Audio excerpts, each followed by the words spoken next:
இன்றைக்கு உங்களோடு பகிர்ந்து கொள்ள விரும்புகிறதான காரியம் அபாயகரமான 4 சிறிய காரியங்கள். And today the message which I want to share with you is all the trivial things but at a dangerous time.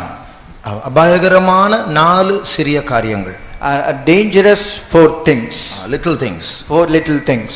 கிறிஸ்தவ வாழ்க்கையில் நாம் சிறிய காரியங்களை பற்றி மிகவும் ஜாக்கிரதையா இருக்க வேண்டும். In a Christian life we need to be very careful about certain dangerous things. அதாவது நியாயப்பிரமாணம் இல்ல about small things. About small things. நியாயப்பிரமாணமே இல்லாத ஒரு உலகத்துல எதை பற்றியும் கவலைப்பட வேண்டாம். எதுக்கும் நரகத்துக்கு தான் போறோம், எப்படியும் வாழலாம். And in the world where there is no law which is being followed, there is no worry for them because by any means they are going to go to hell. இந்த வாலிபர் முகாமுடைய தலைப்பு பரம அழைப்பு. And this title of the International Youth Camp is Heavenly Calling. அது ஒரு பரம அழைப்பு மாத்திரமல்ல, அது ஒரு உன்னதமான அழைப்பு என்று பைபிள் சொல்லுகிறது. And it is not just a heavenly calling but it is a glorious or a very high calling, says the Bible. உன்னதமான அழைப்பு என்று சொன்னால் பரலோகம் ரொம்ப ஹையா மேல இருக்கிற அதல்லது. When we say a high calling, it doesn't mean because it is coming from a very high place from heaven.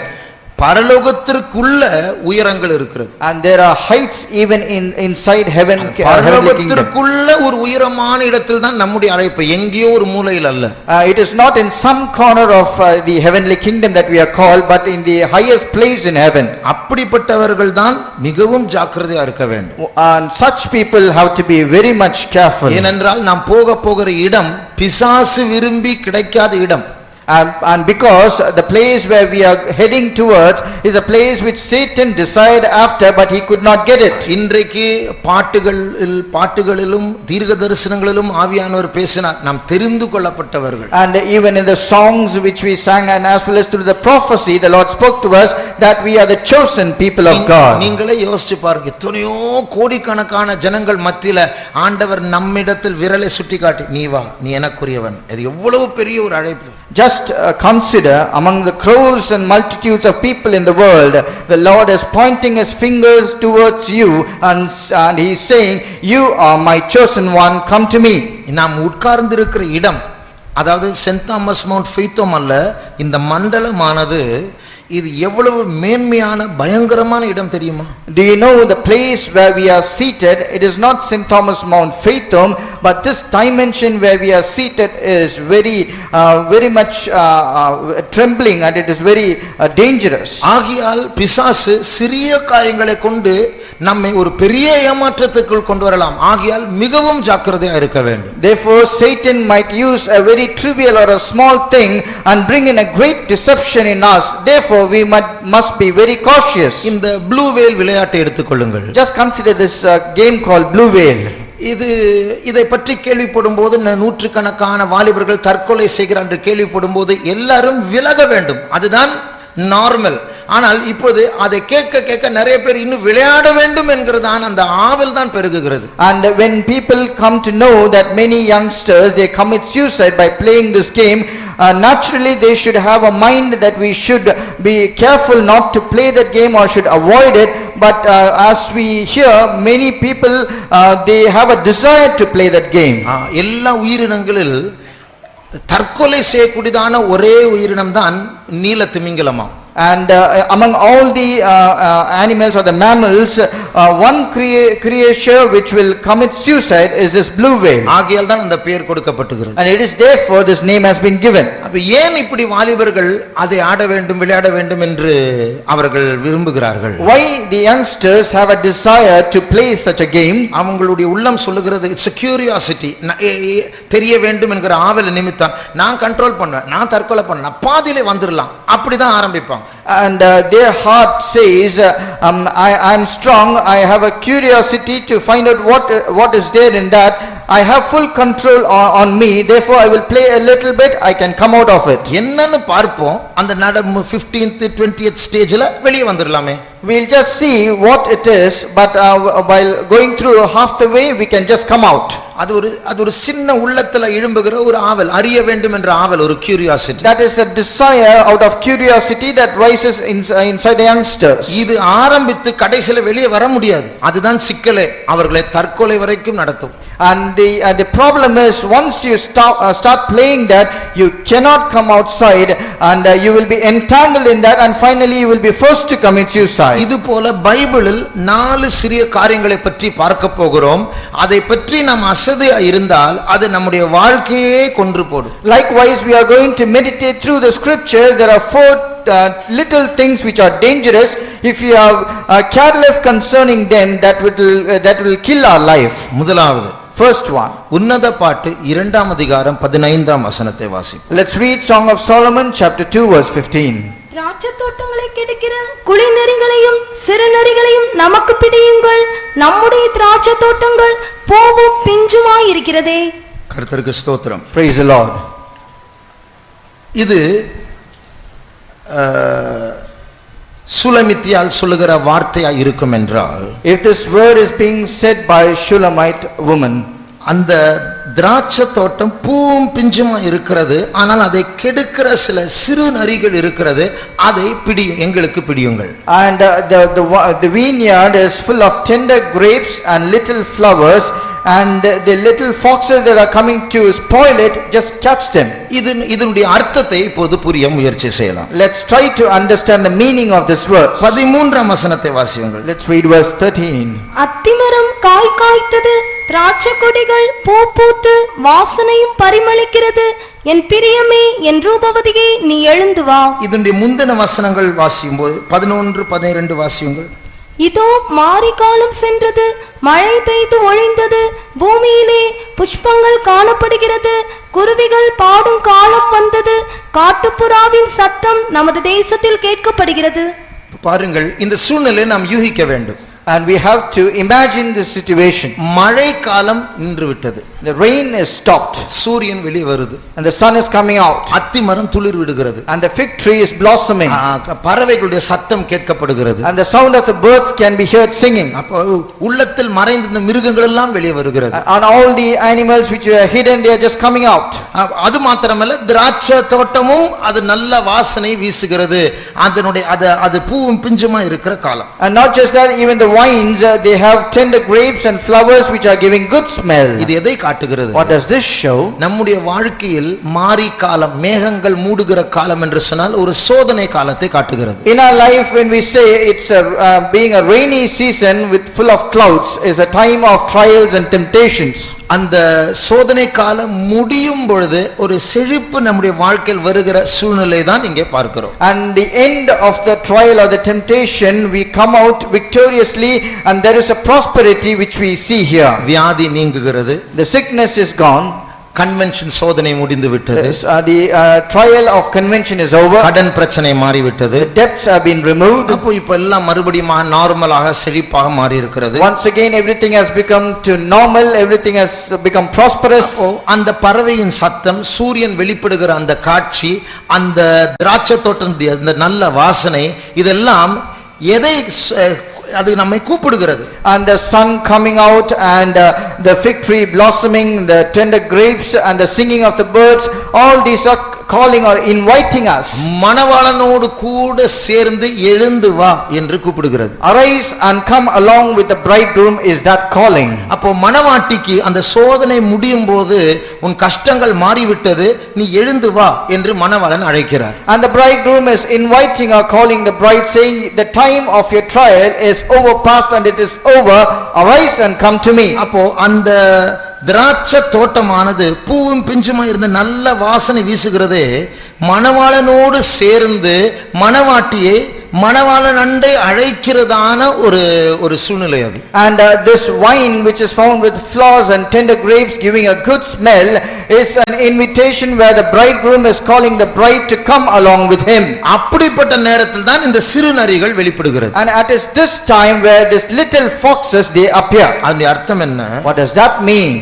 ஒரு சோதனை முடியும் போது செழிப்படைகிறதான நேரத்தில் தேவன் அண்டை இயேசு அண்டை சேருவதற்கு முன்பாக சில சிறு சிறு பாவங்கள் நம்முடைய வாழ்க்கையில் வெளிப்பட்டு கர்த்தரிடத்திலிருந்து நம்மை பிரிக்க அது முயற்சி செய்யும். At the end of the trial, when we come out victoriously and receive all the prosperity, and when we try to get close to Jesus, at that time in between some little sin will come in between to stop us not getting close to our God.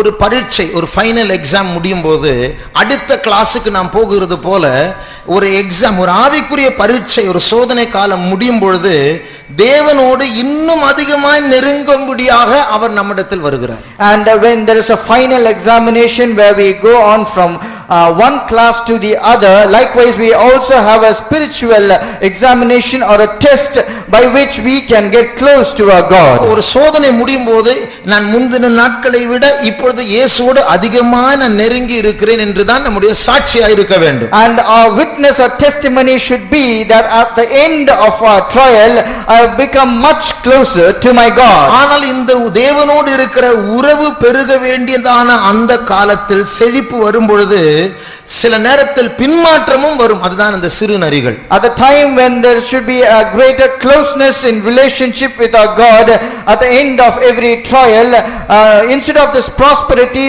there might be some falling behind in our life, like this little foxes. நான் ஒரு சபையில் இருக்கும்போது, when I was in a particular assembly, ஒரு தாய் வருவார்கள். a mother used to come. அவங்களுக்கு பயங்கர பண கஷ்டம். And she had trouble, she had a shortage of money. அவங்க சொல்லுவாங்க, பிரதர் நாங்க தான் உங்களுக்கு நான் கொடுக்கணும், எங்களுக்கு வெக்கமா இருக்கு, ஆனா ரொம்ப கஷ்டமா இருக்கு என்று சொல்வார். She used to say, I am ashamed brother, it is me who should be giving you offering, but I am in a great debt, I am in a big problem. அப்போது சிறிய உதவிகள் செய்வேன். I used to help her a little bit. ஆனால் ஒரு வருடம் கழித்து அவர்களுக்கு அந்த செட்டில்மெண்ட் பண்ணணும், கிட்டத்தட்ட 1.25 லட்சம் வந்தது. And after some months, suddenly she got settlement money around 1.25 lakhs. அதுதான் சோதனை முடிந்தது, மாரி காலம் சென்றது, இப்போது வெயில் வந்து விட்டது. And that is the end of the trial, and the sun has come out, everything has become prosperous. அப்போ அந்த செழிப்புல அட்லீஸ்ட் கொடுத்ததை திருப்பி கொடுக்கணும், அந்த மனசு வரல. ஒரு கம்ப்யூட்டர் வாங்கினாங்க, மொபைல் போன் வாங்கினாங்க, இப்படி அது ஒரு சிறு நரிகள் அவங்க வீட்டுக்குள்ள வந்து அவர்களுடைய ஜீவியத்தை கெடுக்க ஆரம்பித்தது. In their prosperity they should have at least a mind to give a little bit what they have borrowed, but they bought a cell phone, they bought a computer, and likewise some little foxes entered inside their life. நமக்கு மாரி காலத்தை விட, அதாவது சோதனை காலத்தை விட செழிப்பா இருப்பது, நிம்மதியா இருப்பது நம்முடைய மாம்சத்திற்கு நமக்கு பிடித்த ஒரு காரியம்தான். For our flesh and for us it is of great desire not to be found in trial and temptation or in this rainy season or in the dark clouds, but rather to be at comfort. ஆனால் சில நேரத்தில் இப்படிப்பட்ட நாம் விரும்புகிற செழிப்பு நம்மையே கொல்லலாம். it is prosperity can be dangerous. And at some times this prosperity which we desire very much, it might kill our very own life. Therefore prosperity is dangerous. இதனால்தான் நம்மில் சிலரை ஆண்டவர் விடுவிக்கிறதே இல்ல, சில பிரச்சனைகளை பூட்டி போட்டுட்டார். ஏன்னா தெரியும் இது சால்வ் ஆயிடுச்சுன்னா அதுதான் நம்முடைய பின்மாற்றத்தின் ஆரம்பம். சில சிறு நரிகள் ரெடியா இருக்கு, மனசுல இருக்கு, வெளியில நமக்குள்ளதான் இருக்கு நரி. It is therefore for some people the Lord has locked them inside a particular problem, not setting them free at all, because he knows that there are some little foxes not outside, right in their mind. If you set them loose, they will just go away from him. இந்த கெட்ட குமாரனை பாருங்கள். Just consider the prodigal son. அவனுடைய செழிப்பின் நேரத்தில் தெளிந்த புத்தியை இழந்து விட்டான். At the time of his prosperity he lost his sober mind. லூக்கா 15ஆம் அதிகாரம், Luke chapter 15, 16ஆம் 17ஆம் வசனங்களை வாசிப்போம். let's read verse 16 and 17.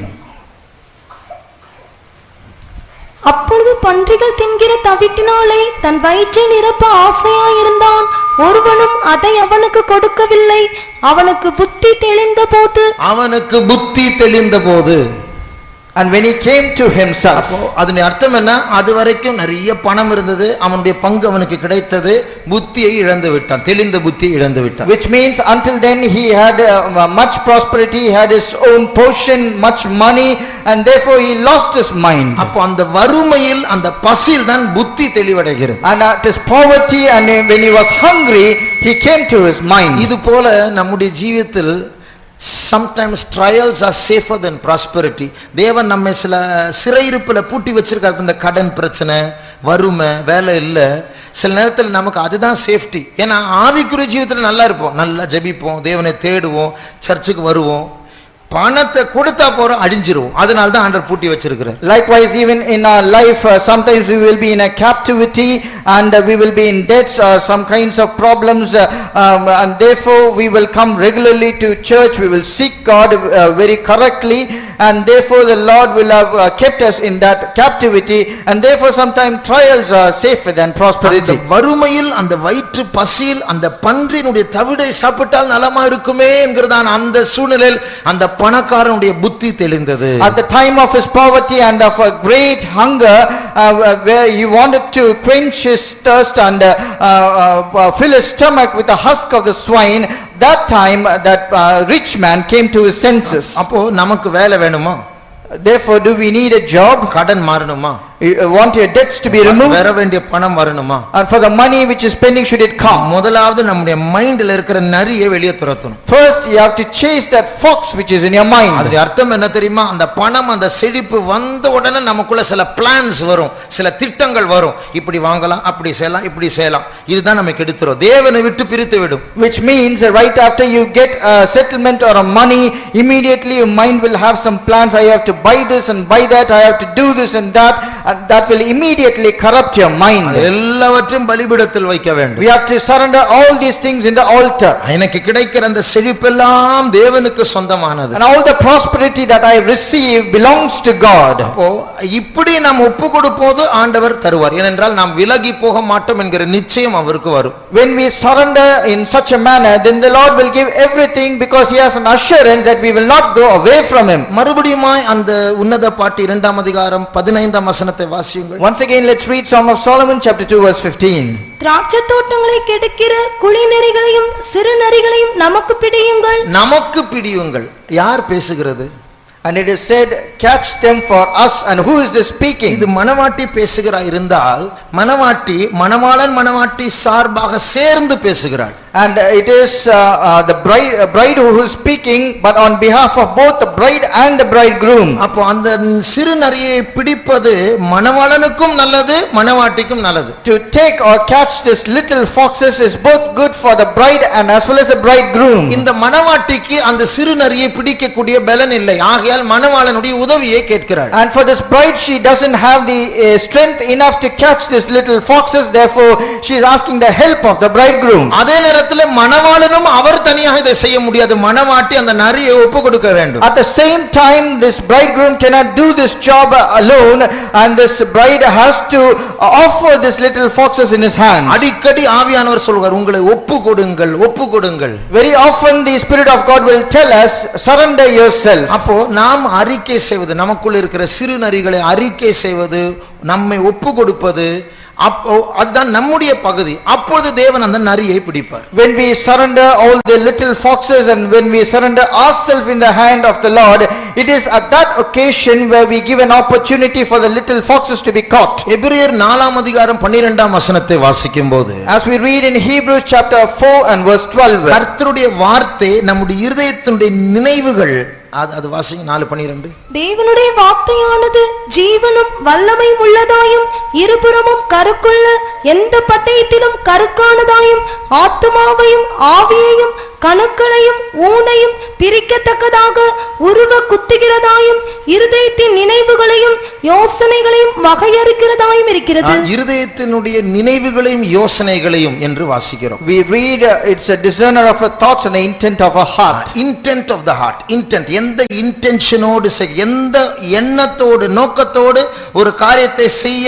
ஒரு யோசனை புறப்படுகிறது, இது தேவனுடைய வசனம் பகுத்தறியுமா? And the word of God is able to discern what is the intention of our heart and what we are thinking or planning to do. வேலை இல்லாதவர்கள், And those who do not have a job, கடன் பிரச்சனையில் இருக்கிறவர்கள், those who are in debts, இப்படி யோசிக்க வேண்டும். they have to think like this. நல்ல வேலை ஆண்டவர் தரார், The Lord is going to give you a good job. அந்த செழிப்பை எப்படி நம்ம ஹேண்டில் பண்ண போறோம்? How are we going to handle the prosperity which the Lord is going to give you? அதை யூகிக்கும் போது நம்முடைய உள்ளத்தில் இருக்கிற நரி எல்லாம் வெளியே வரும். And when you start imagining, you can see all the little foxes coming outside automatically. அதையெல்லாம் பலி செலுத்த வேண்டும். All that you have to put it in the altar. இல்லை என்றால் அந்த மணவாளனுக்கும் மணவாட்டிக்கும் இடையில் இருக்கிற அந்த உறவை இந்த நரி கெடுத்து விடும், பிரித்து விடும். Otherwise, the relationship which is between the bride and the bridegroom, this little foxes, they will spoil it. நமக்கு வேலை கொடுப்பது மணவாளன் கையில் தான் இருக்கிறது. To give us a job is in the hand of a bridegroom. ஆனா நம்முடைய இருதயம் ஆண்டவரோடு ஒட்டாமல் இருந்தால் வேலை எப்படி தருவார்? நீ என்னை விட்டு போய்டுவே, நான் தர மாட்டேன் வேலை. But if our heart is not ready to stick with our God, he is not going to give us a job because he knows immediately you will forsake him. சில பூமிக்குரிய ஆசீர்வாதங்கள் நமக்கு சமுதாயத்துல பெரிய பேர் தரலாம், ஆனால் தேவனை விட்டு பிரித்தால் நித்தியம் பாதிக்கப்படுகிறது. இதை காண்கிற ஆண்டவர் அதை நம்மை கேர்ஃபுல்லா நடத்துகிறார். Some worldly blessings which we receive might give us a good name in the society, but it will take us or lead us away from God and take us to eternal damnation, and therefore the Lord is taking us in a path very carefully. இரண்டாவது, Secondly, பிரசங்கி 10ஆம் அதிகாரம் 1ஆம் வசனத்தை வாசிப்போம். let's read Ecclesiastes chapter 10 and verse 1. செத்த ஈக்கள் தைலக்காரனுடைய பரிமள தைலத்தை நாரி கெட்டு போக பண்ணும், ஞானத்திலும் கனத்திலும் பெயர் பெற்றவனை சொற்பம் அதிகீனமும் அப்படியே செய்யும். இங்கே சொற்பம் அதிகீனம் என்று வாசிக்கிறோம். Here we read about something called a little folly, இங்கே ஒரு தைலக்காரனை பற்றி வாசிக்கிறோம். and we read about an apothecary. about an apothecary. இந்த தைலக்காரன் யார்? Who is this apothecary? இந்த தைலம் செய்வது என்று சொல்வது ஒரு கலை. And to make this ointment, it is an art. English Bible அப்படிதான் இருக்கிறது. And that is what is written in English Bible. யாத்திராகமம் 30ஆம் அதிகாரம் Exodus chapter 30 25ஆம் வசனமா? அதனால் பரிமள தைலக்காரன் செய்வது போல கூட்டப்பட்ட பரிமள தைலமாகிய சுத்தமான அபிஷேக தைலத்தை உண்டு பண்ணுவாயாக. பரிமள தைலக்காரன் செய்வது போல என்று நாம் வாசிக்கிறோம். we read about the art of apothecary. இங்கிலீஷ்ல பாருங்க, the art of the apothecary. art அதாவது அது கலை. அது எப்படி அந்த மிக்ஸ் பண்ணணும், எதை மிக்ஸ் பண்ணணும், அதெல்லாம் அந்த தைலக்காரனுக்கு தான் தெரியும். அப்போதான் அந்த கரெக்டான ஸ்மெல் வரும். The apothecary, he alone knows what has to be mixed in what proportion so that he might make a good ointment. அதுபோல தேவனுடைய பிள்ளைகளாகிய நாம் ஞானத்திலும் கனத்திலும் பேர் பெற்றவர்களா இருக்கிறோம். Likewise, we children of God, we have a name in wisdom and honor before God. நம்மை போதிக்கிறது சமுதாயம் அல்ல. And to teach us, it is not the society which is teaching us. வாழ்க்கையை பற்றி நம்மை போதிக்கிறது நம்முடைய ஸ்கூல் டீச்சர்ஸ் அல்ல. And it is not our school teachers who are teaching us about our life. தேவனே போதிக்கிறார். It is God himself who is teaching us. நாம் திறந்து வைத்திருக்கிற பைபிள் தேவனுடைய வார்த்தை. The Bible which you have kept open is the word of God. அது தேவனுடைய போதனை. And it is the moral and the counsels of God. இதனால் உலகத்தார் பெறாத ஞானத்தை நாம் பெற்றிருக்கிறோம். And by which we have received a great wisdom which the people of world have not received. அப்ப நீங்களே யோசிச்சு பாருங்க, இந்த தைலக்காரன் அவருடைய கலையினால் எப்படி அந்த அவர் வைத்திருக்கிற பொருட்களை மிக்ஸ் பண்ணி அந்த வாசனை வர வைக்க வேண்டும். மிக்ஸ் பண்ண பிறகு ஒரு ஈ வந்து அந்த தைலத்துக்குள்ள விழுந்தால் அது எப்படி இருக்கும்? Just consider, after using all his art, this apothecary is preparing a very sweet smelling ointment, and suddenly a fly comes and falls inside and it is dead, then how it will be? இங்கிலீஷில் சொல்லுவ, தமிழ் எப்படி சொல்லணும்னு தெரியல. Avoiding tax is an art, evading tax is a crime. அதாவது வரி செலுத்தாமல் கட்டாமல் இருப்பது ஒரு குற்றம். ஆனால் வரி கட்டாமல் இருப்பதற்கு சில சட்டபூர்வமான முறைகள் இருக்கு. அது ஒரு கலை.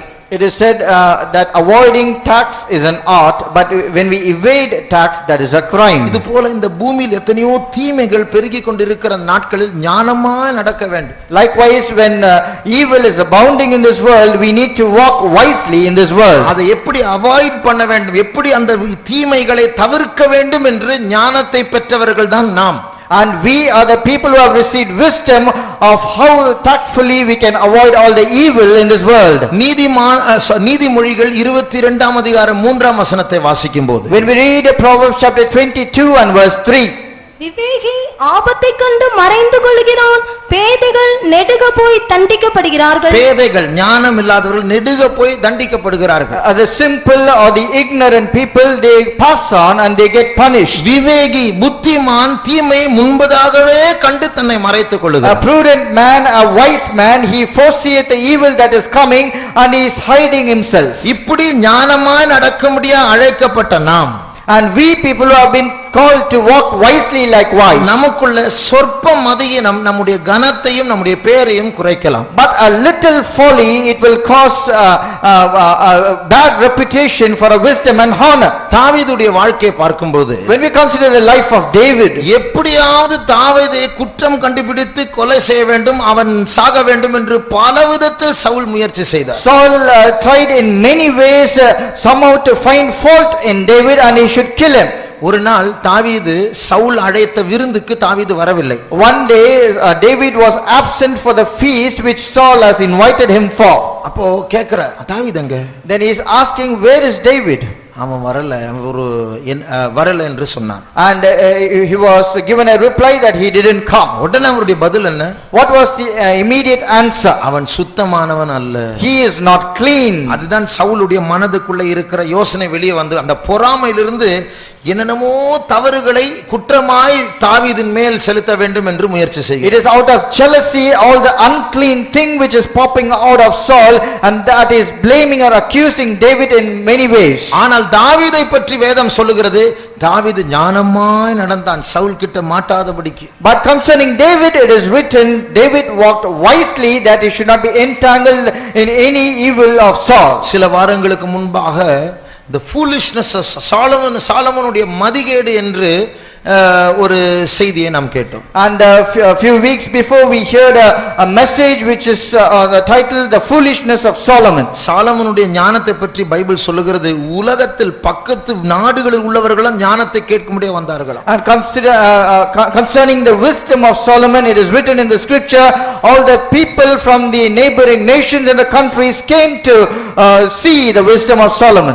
அனிதா என்கிறதான ஒரு பெண் பிள்ளை +2ல் 1170 மார்க் வாங்கும்போது நமக்கு யாருக்கும் தெரியாது, அவ தற்கொலை பண்ணும்போது தான் ஃபேமஸ் ஆயிட்டா. ஆனா சாலமன் அப்படி இல்ல, அவருடைய ஞானத்தை கேட்கும்படியா பக்கத்துள்ள ராஜாக்கள்லாம் வந்தார்களாம். And when a girl called Anita, when she scored 1172 marks, we do not know about her, but when she committed suicide, we came to know about her.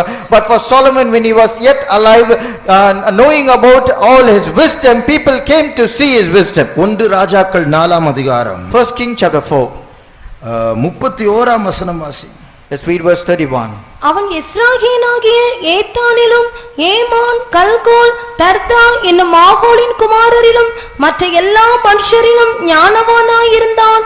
சுற்றிலும் இருந்த சகல ஜாதிகளிலும் அவன் கீர்த்தி பிரபலமாயிருந்தது. அவனுடைய ஞானத்து நிமித்தம் சுற்றில் உள்ள ஜாதிகள் மத்தியில் இவன் பிரபலமானவனாய் மாறினான். Because of his wisdom, more than all the people surrounding him, he became very famous. 34ஆம் வசனம் வாசி. Verse 34. சாலமோனின் ஞானத்தை குறித்து கேள்விப்பட்ட பூமியின் சகல ராஜாக்களிடத்திலும் இருந்து நானா ஜாதியான ஜனங்களும் அவனுடைய ஞானத்தை கேட்கிறதற்கு வந்தார்கள். ஞானத்தை கேட்கிறதுக்கு வந்தார்கள். They came to hear his wisdom. அப்போ அவ்வளவு ஃபேமஸ், ஞானத்து நிமித்தம் பெயர் பெற்றவன் அவ்வளவு ஒரு மதிகேடனாய் மாறிவிட்டான் பிற்காலத்தில். And he who became very famous because of his wisdom became so foolish on his later days. அவருடைய தைலத்திற்குள் ஒரு இல்ல நிறைய ஈ விழுந்து விட்டது. And in his ointment not just one fly, many flies fell down. இது போல நாம் ஜாக்கிரதையா இருக்க வேண்டும். நம்முடைய ஜீவியத்தில் ஞானம் அடைந்தவர்கள் நம்முடைய வாழ்க்கையில் ஒரு செத்த ஈ, ஒரு சொற்ப மதியினமான செயல் நம்முடைய எல்லா கணத்தையும் கெடுத்து விடலாம். Likewise, we were called to be wise. We should all be careful because one little fly or little folly in our life will spoil our entire life. ஆதியாகமம் 25ஆம் அதிகாரம் 27ஆம் வசனத்தை வாசிக்கும் போது ஏசாவும் ஒரு விதத்தில் வேட்டையாடுவதில் ஒரு ஞானியா இருந்தார், cunning hunter. And when we read in Genesis chapter 25 verse 27 about Esau, it is written he was a cunning hunter, which is also his wisdom. வாசியுங்கள். இந்த பிள்ளைகள் பெரியவர்கள் ஆனபோது ஏசா வேட்டையில் வல்லவனும் வேட்டையில் வல்லவன், இங்கிலீஷ்ல கன்னிங், அதன் அர்த்தம் கை தேர்ந்தவனா இருந்தான். And it is written Esau was a cunning hunter. When we say cunning, he was very skillful. அப்போ அப்படி ஒரு பெயர் பெற்ற ஒரு மனுஷன். He was such a famous man. புதிய ஏற்பாட்டில் சொல்லப்படுகிறது, ஒரு அப்ப துண்டுக்காக அவருடைய ஆசீர்வாதத்தையும் சேஷ்ட புத்திர பாதத்தையும் இழந்தான். And it is written about him in the New Testament that just for a morsel of bread he lost his inheritance and all his blessings. வாசியுங்கள். ஒருவனும் எபிரேயர் 12:16. எபிரேயர் 12:16-17. ஒருவனும் வேசிக்கல்லனாகவும் ஒருவேளை போஜனத்துக்காக தன் சேஷ்டபுத்திர பாகத்தை பாருங்க, ஒருவேளை போஜனத்திற்காக சேஷ்டபுத்திர பாதத்தை இழந்தான். Just for one morsel of meat he sold his birthright. அப்போ நாம் எத்தனையோ காரியங்கள் ஞானிகளா இருக்கலாம். We might be wise in many things. ஆனால் ஒரு சொற்ப மதியினம் நம்முடைய வாழ்க்கையில் வெளிப்பட்டால் அது அந்த எத்தனை எல்லா ஞானத்தையும் கெடுத்து விடும். But a little folly comes out of our life, it will spoil our entire wisdom. நம்மை பார்த்து யாருமே நீயுமா என்று சொல்லக்கூடாது. And looking at us, none should say, is it also you? ஆகையால் நமக்குள்ள இருக்க அந்த சொற்ப மதியினத்தை நாம் கண்டுபிடித்து எங்கே நம்முடைய பேர் கெட்டு போகலாம் என்று அறிந்து அங்கே நம்முடைய டிஃபென்சஸ், நம்முடைய காப்பை நாம் எழுப்ப வேண்டும். And therefore we need to find all that little folly which is hidden in us. We need to remove it and we should become more wise and we should strengthen all our defenses. நீதிமொழிகள் 6ஆம் அதிகாரம் 10ஆம் 11ஆம் வசனங்களை வாசிக்கும்போது, When we read Proverbs chapter 6 verse 10 and 11, அங்க கொஞ்சம் தூக்கத்தை பற்றி பார்க்கிறோம். and it is written about a little sleep. இன்னும் கொஞ்சம் தூங்கட்டும், Let him sleep a little, இன்னும் நான் கொஞ்சம் உறங்கட்டும், and let him slumber a little. அது நம்முடைய தரித்திரத்திற்கு காரணமாய் மாறும். That will become a reason for our poverty. நேற்று ராத்திரி இதற்காக நம்ம ஜெபிச்சோம். And yesterday night we prayed for this. உலகத்துல பயங்கரமான காரியங்கள் சம்பவித்துக் கொண்டு இருக்கிறது. Many terrible things are happening around the world. இன்றைக்கு இப்பொழுது நாம் இங்கே கூட்டம் நடந்துட்டு இருக்கும்போது அமெரிக்காவில் புளோரிடாவில் பயங்கர புயல் அடித்துக் கொண்டு இருக்கிறது. At this time when we are conducting meeting peacefully here, there is a great cyclone or a hurricane that is going against the city of Florida. போன வருஷம் மெட்ராஸ்ல எவ்வளவு பயங்கர காற்றடித்தது நமக்கு தெரியும். And we know very clearly of how much great winds that was blowing last year in Madras. அது 150 kilometre speed. It was around 150 kilometer speed. ஆனா நேற்று இப்போ கொஞ்சம் சில மணி நேரங்களுக்கு முன்பா கியூபா என்கிற தேசத்தை இந்த காற்று அடித்து அது போய்க்கொண்டே இருக்கிறது. கிட்டத்தட்ட 200 கிலோமீட்டர் ஸ்பீடு தாண்டி போய்விட்டது. 160 mile speed. And a few hours before this particular hurricane, it is going past the country of Cuba at around more than 200 kilometer speed, and it is still moving on. இன்னும் வேகம் அடையும் என்று சொல்லுகிறார்கள். And it is said it will increase in speed. இதுவரைக்கும் 24 பேர் மரித்து விட்டார்கள். Until now 24 people have died. 60 லட்சம் பேர் ஊரை விட்டு போய் விட்டார்கள். Around 60 lakh people, they have evacuated their places. ஆனா கொஞ்சம் பேர் அங்கே நாங்க இங்கே தான் இருக்க போறோம்னு சொல்லிட்டு அங்கே இருக்காங்க. அதுல தான் 24 பேர் மரிச்சிட்டாங்க. இப்போ இன்னும் கொஞ்சம் பேர் மரிக்க போறாங்க. But a few of them say that we will stay here itself, we are not going anywhere, after which 24 people died, and because of which yet more people are going to die. அப்போ இது போல நாமும் இன்னும் கொஞ்சம் தூங்கட்டும் என்று இந்த உலகம் வெடிக்க போகுது. இந்த உலகம் ஒரு சிக்கலா ஒரு கண்ணியா மாறுகிறது.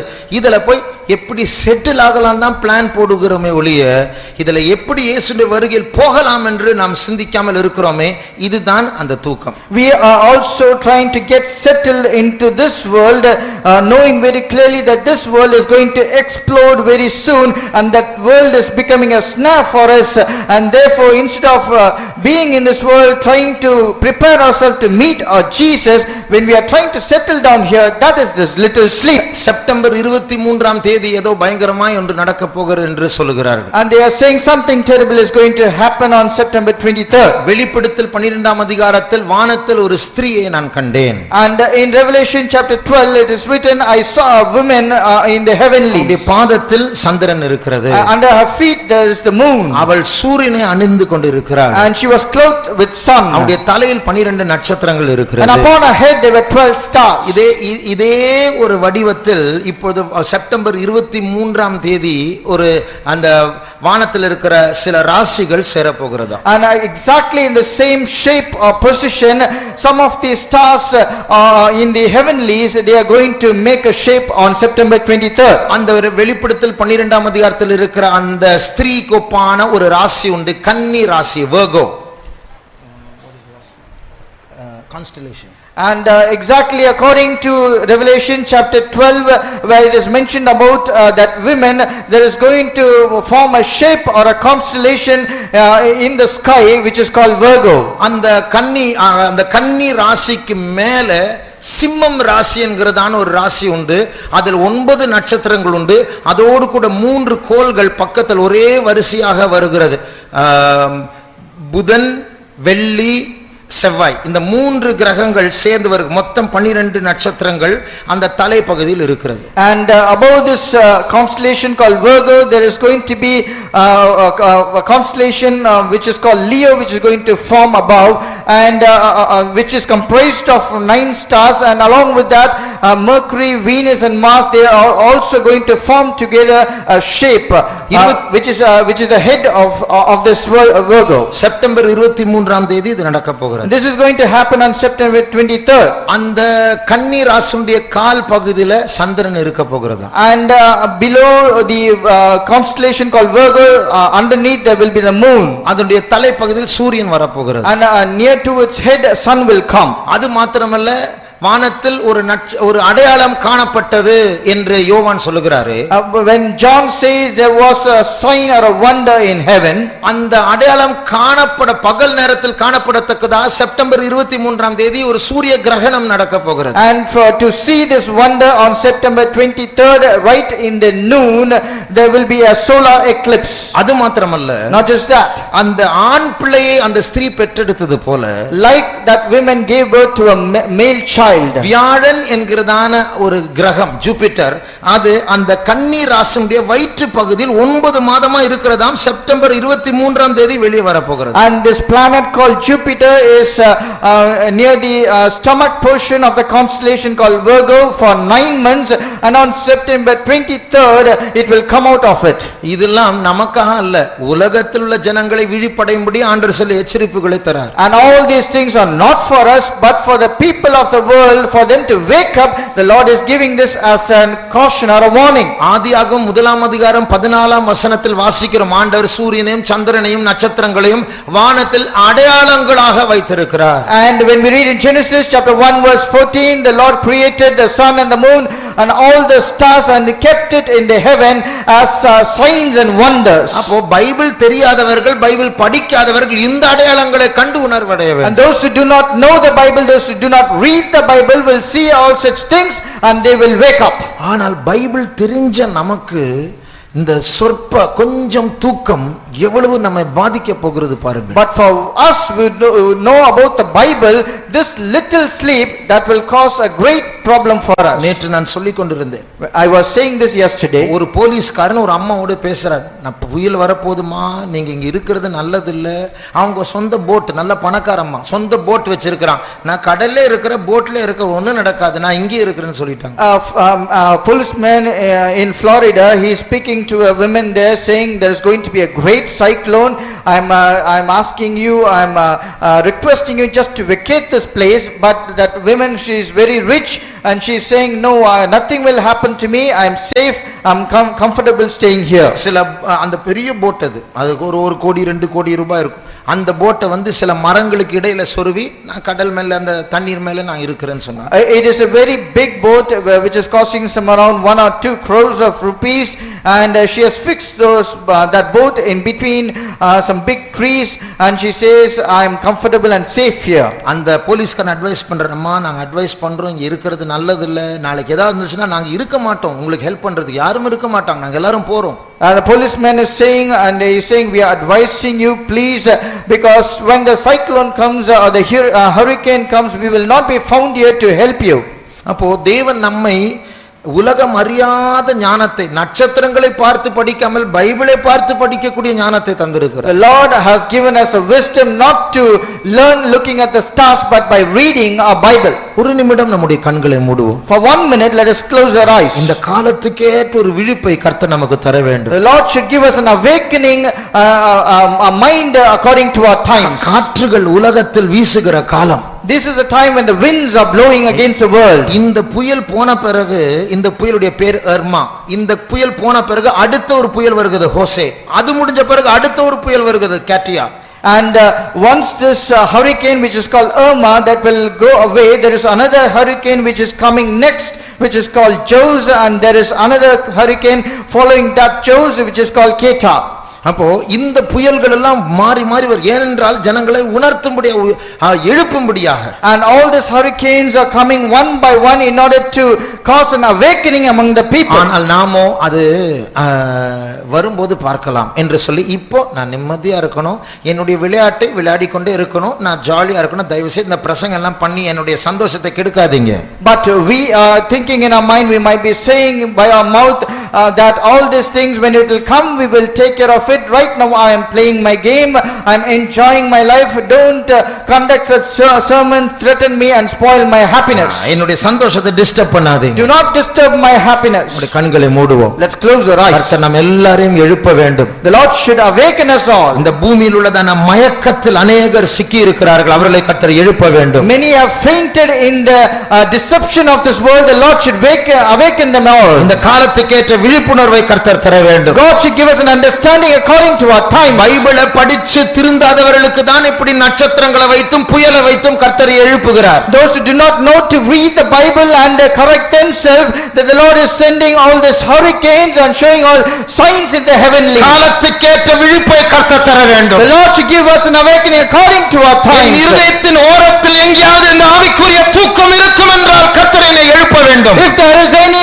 in any corner of my heart there is a spiritual sleep, the Lord should awaken me. அந்த விழிப்பை விரும்புகிறவர்கள் கரங்களை உயர்த்துவோமா? Those who desire this awakening, please put up your hands. என் குடும்பத்தின் மேல், என் மேல், என் சபையின் மேல் ஆவியானவர் பலமாய் அசைவாட வேண்டும். And upon my family, upon my church and all the families, the Spirit of God should move mightily. அதற்காக கர்த்தரை ஸ்தோத்திரிப்போம். Stotram, ஸ்தோத்திரம், ஸ்தோத்திரம். புறமாக்க சங்கரிவிகர மக்கரமானி ஆத்துரே, கீராவ் ஷமானி ஆத்துதா கரமானா.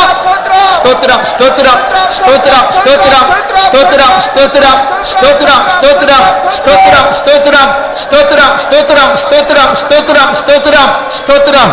ஆமென்.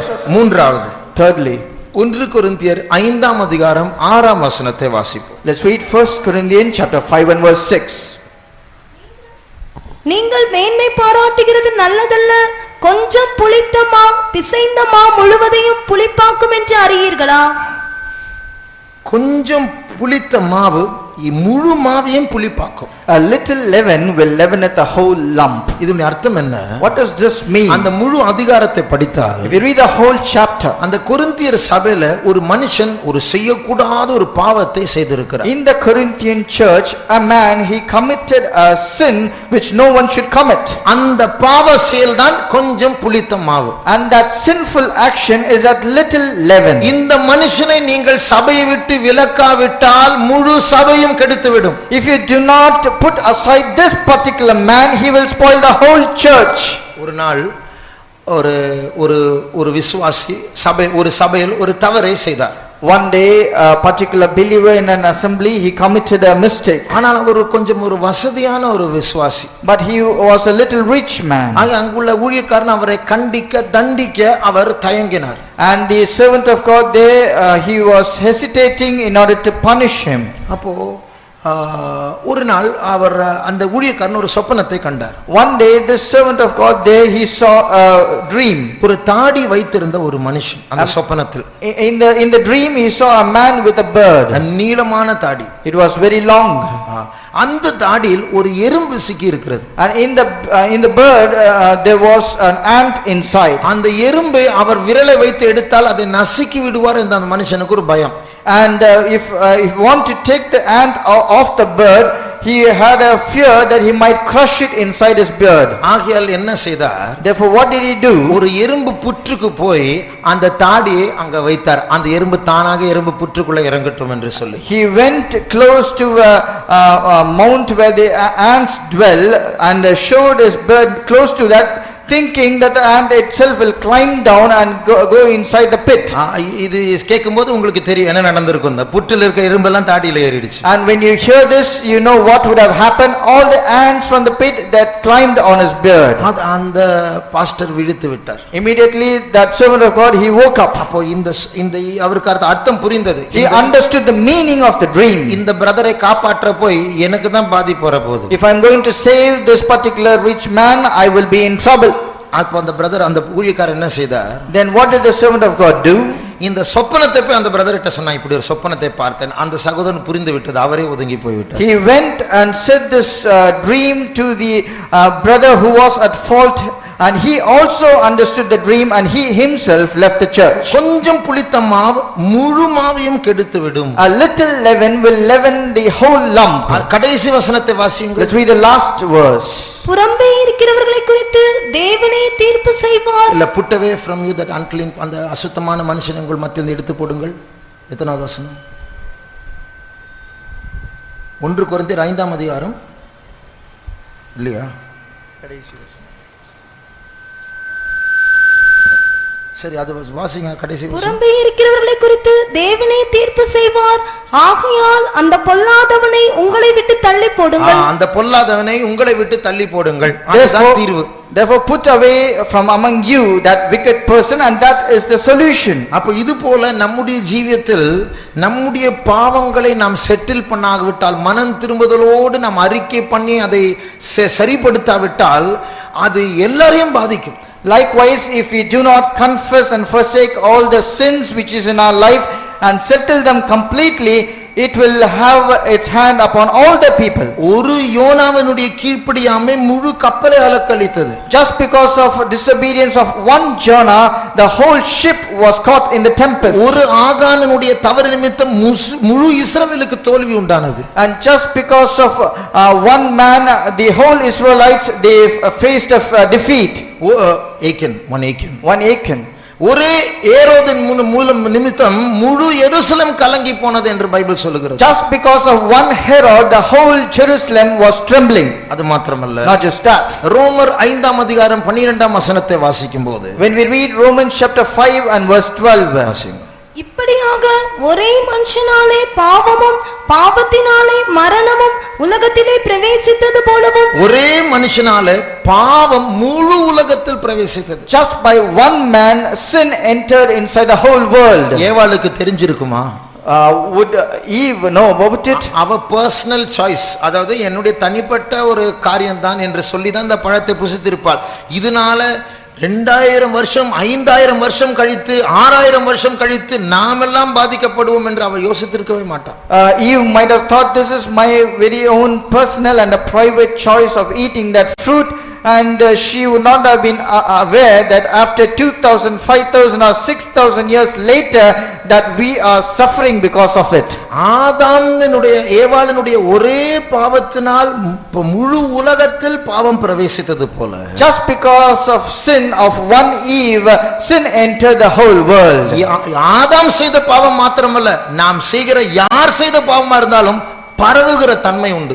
Not just the sin that Adam he committed, but even every sin that we commit has a tendency to spread. நாம் செய்கிற பாவம் நம்முடைய பிள்ளைகளை பாதிக்கும். The sin which we commit will affect our child. அவர்கள் செய்கிற பாவம் அவருடைய சந்ததியை பாதிக்கும். And the sin that is committed by our children will affect their generation. இது நாம் செய்கிற பாவம் முழு சபையை பாதிக்கும். And the sin which we commit will affect the whole church. அதனால அது ஏன் இஷ்டம். ஒரு நாள் ஒரு வாலிப பிள்ளை நான் செய்த ஒரு பிரசங்கத்தின் நிமித்தம், அவர் இப்படி எல்லாம் பிரசங்கம் பண்றார், அவர் சும்மா ஒரு வேலை பார்த்துட்டு போக வேண்டியதானே என்று கேட்டார். And once a young girl listening to one of my messages, she said, why is he preaching all such things? Just let him go minding his own business. இதனால தான் நம்முடைய சபையில் சிறிய காரியங்களை பற்றி ஸ்ட்ரிக்ட்டா இருக்கிறோம். It is therefore for every trivial things that we are very strict in our fellowship. Love marriage நடத்த கூடாது. We should not conduct love marriages. அது நம்முடைய பிள்ளைகளை பாதிக்கும். Because that will affect our children. அந்த நன்மை நிமித்தம் தான் இதை நாங்கள் தடுக்கிறோம். And for this goodness sake that we hinder such things to happen. அதனால இதை நாம் மனம் திரும்புதலோடு அப்படிப்பட்ட தவறுகள் வரும் என்றால் ட்ரூ ரிப்பென்டன்ஸ் மெய்யான மனம் திரும்புதலோடு அதை அகற்றி போட வேண்டும். Therefore, when such mistakes or wrongdoings come in our life with a true repentance, we need to remove all such things from our life. இதனால் தான் மாதந்தோறும் நாம் சுத்திகரிப்பு கூட்டங்களை வைக்கிறோம். It is therefore every month we have sanctification prayer. நான் என்ன தப்பு பண்ணேன்னு சொல்லிட்டு சண்டே மாத்திரம் வந்தால் வேலைக்கு ஆகாது. If we think what mistake have I committed, and when we come only for the Sunday service, it will not do any good for us. கூட்டங்களுக்கு வர வேண்டும், உபவாசம் எடுக்க வேண்டும், வேதத்தின் கண்ணாடிக்கு முன்பா நம்மை ஆராய்ந்து பார்க்க வேண்டும். கண்ணாடி இல்லாம நல்லா இருக்குன்னு தான் நினைப்போம். We need to come for all the meetings, we need to attend all the fasting prayers, we need to examine ourselves, we need to examine ourselves before the mirror which is the word of God. If we do not have a mirror itself, then we automatically will think we are always good. புளித்த மாவாகிய பாவத்தை நாம் அகற்றி போடாவிட்டால் புளித்த மாவாகிய ஆளை அகற்றி போட வேண்டிய சூழ்நிலை வரும். If we do not remove that little leaven which is a sinful act, then it will end up removing that leaven which is the whole man itself. கடைசியாக Finally, யாக்கோபு 3ஆம் அதிகாரம் 5ஆம் வசனத்தை வாசி. let's read James chapter 3 and verse 5. அப்படியே நாவானதும் சிறிய அவயவமாயிருந்தும் பெருமையானவைகளை பேசும். பாருங்கள், சிறிய நெருப்பு எவ்வளவு பெரிய காட்டை கொளுத்தி விடுகிறது. சிறிய நெருப்பு எவ்வளவு பெரிய காட்டை கொளுத்தி விடுகிறது. How a little fire kindleth a great matter. சில வருடங்களுக்கு முன்பாக கெல்லிஸில் இந்த பைபிள் ஸ்டடி நடக்குமே மே மாசம், அதே போல ஒரு பைபிள் ஸ்டடி ஒரு ஸ்கூலில் நடந்தது. Many years before, like we have every month of May in every year, a Bible study in Kellis. Bible study was planned to be conducted in a particular year. அது முதலாவது நாளோ இரண்டாவது நாளோ தெரியவில்லை. I do not remember whether it's the first day or the second day. அங்கே அந்த கூட்டம் ஆரம்பித்தது. முதலாவது இரண்டாவது பாட்டோ பாடுகிறார்கள். நான் கிட்டார் வாசித்துக் கொண்டிருந்தேன். And the meeting started, and whether it is the first or the second song which was in progress, I was also playing a guitar there. திடீரென்று நான் பக்கத்தில் இருக்கிற சகோதரன் அவரும் கிட்டார் வாசித்து, அவரை நான் பார்த்தேன், அவர் என்னை பார்த்தார். Suddenly there was another brother seated next to me. He was also playing a guitar, and I saw him and he saw me. ஏன்னா ஒரு burning smell, ஏதோ எரிகிற ஸ்மெல் வந்தது. Because we could smell something burning. சுற்றி சுற்றி பார்த்த ஒண்ணும் தெரியல. We saw here and there, but we couldn't see anything. திடீரென்று பக்கத்தில் இருக்கிற சகோதரன் மேலே பார்த்தார். Suddenly the brother next to me saw above. அங்க ஒரு 2 வயர் ஷார்ட் ஆகி ஸ்பார்க் ஆகி அந்த ஓலை கூரை தீப்பிடித்தது.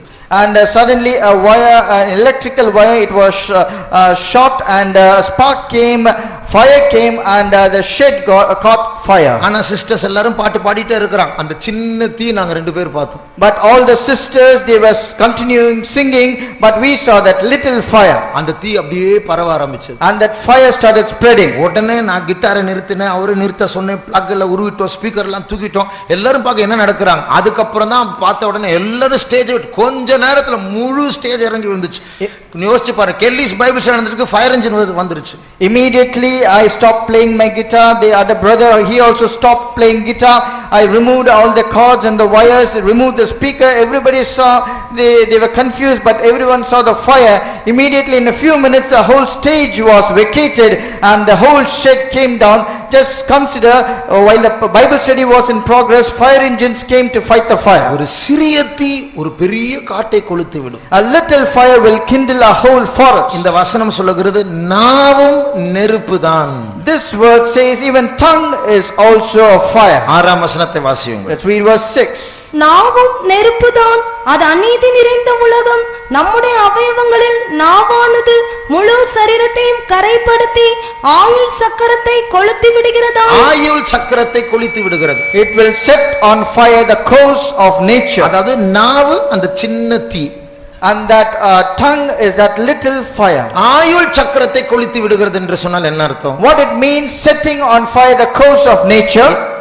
எல்லாமே நார்மலா நடந்துட்டு இருக்கு. யாரோ ஒருத்தர் பேசுற வார்த்தை, என்ன சொன்ன நீ, அவன் வேலையை நிறுத்திட்டான், ஆமா இப்படிதான் சொன்னேன், அப்படியா அப்படி சொல்லி அடுத்த வார்த்தை அடுத்த வார்த்தை அடுத்த வார்த்தை. குடும்பத்துல கலக்கம், சபையில கலக்கம், உலகத்திலே கலக்கம். Everything was going on normal. Suddenly someone spoke one word, and the other person, he stopped and asked, what did you say? And immediately other person say, yes, it is me who said like this. Immediately the next word and the next word, then a confusion, then an argument, and the whole trouble in the whole family. நாவு நெருப்பு, The tongue is a fire. ஆயுள் சக்கரத்தை அது கொளுத்துகிறது. It is setting on fire the course of nature. இந்த நாவை கொளுத்துனது யாரு? But who is setting on fire this tongue? தொடர்ந்து வாசிங்க. Let's read continuously. நரக அக்கினியினால் கொளுத்தப்படுகிறதாயும் இருக்கிறது. நரக அக்கினியினால் கொளுத்தப்படுகிறது. It is set on fire from hell. அந்த அர்த்தம் என்ன What தெரியுமா? does that mean? இந்த நாவு ஒரு சிறிய அவயவம் தான். Though tongue is a little member, இதை அடக்க பழகாவிட்டால் பாதாளத்திற்கு இந்த நாவை யூஸ் பண்ணலாம். if we do not know how to control it, hell knows how to control it. அப்போ நாம் தவறான வார்த்தைகள், கெட்ட வார்த்தைகள், சாபங்களை பேசுவோம். அதனால ஆயுள் சக்கரம் நார்மலா இருக்கிறதெல்லாம் மாறிப்போம். And when we will start speaking a wrong word, a bad word, and unwanted things, and immediately we will set the course of nature on fire. பிரியமானவர்களே, நாம் பேசுகிற வார்த்தையில் வல்லமை உண்டு. Beloved, every word that we speak has power. ஒரு ஜப்பான்லயோ சைனாலயோ ஒரு விஞ்ஞானி ஒரு ஆராய்ச்சி செய்தார். Whether it is in Japan or China, I do not know, but he conducted a research. ரெண்டு டப்பாவில் அவர் சமைத்த சோறை வைத்தார். In 2 boxes he kept cooked rice. அப்போ ரெண்டுமே தூரமா வச்சார். ஒரு டேபிள்ல ஓரங்களில் வச்சார். He kept both the boxes upon a table, but on either end. அதுல label ஒட்டினார்.